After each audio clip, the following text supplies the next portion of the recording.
Another tool that woodpeckers did not offer a racket for, so I'm going to make a wall mount for this one. This is Woodpecker's Thin Rip Guide. On my saw, the miter slot nuts need to be in this forward position. This wall mount will work with these in either position. And this is trapped, so we don't have to worry about that falling out when we hang it on the wall. Using 1/2-inch Baltic birch plywood for the main part of the mount. This is 4 15/16 wide.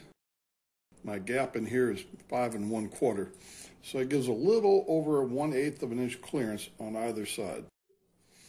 And one nice thing about the 1/2-inch Baltic birch, when you put the tool in here, these miter slot nuts hit the wood and they will not hit the wall. And there'll be a piece of 1/4-inch plywood that goes on top here, and it's held in place with 4 screws. And now this can just drop in there. And this piece of plywood is just clearing these button head screws that are holding the scale markers in place. That provides a good fit.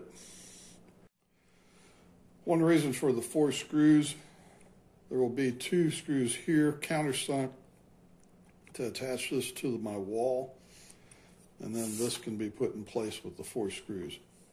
Since there are no plans, this is 5 1/4-inch gap. This piece of wood is 5 by 7 1/4. These 2 pieces protrude by 1 1/4. The cover plate is 4 inches by just under 6 1/4. It's made to fit. This is a 1-inch slot, and it comes down about 1 5/8. Once again, I used a wipe-on finish to seal the wood.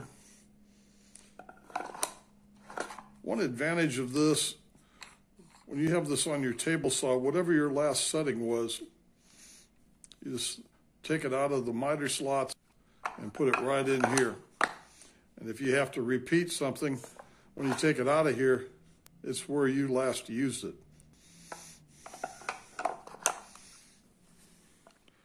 And there's a hole here for the Allen wrench. The Allen wrench is used to adjust the scale pointers.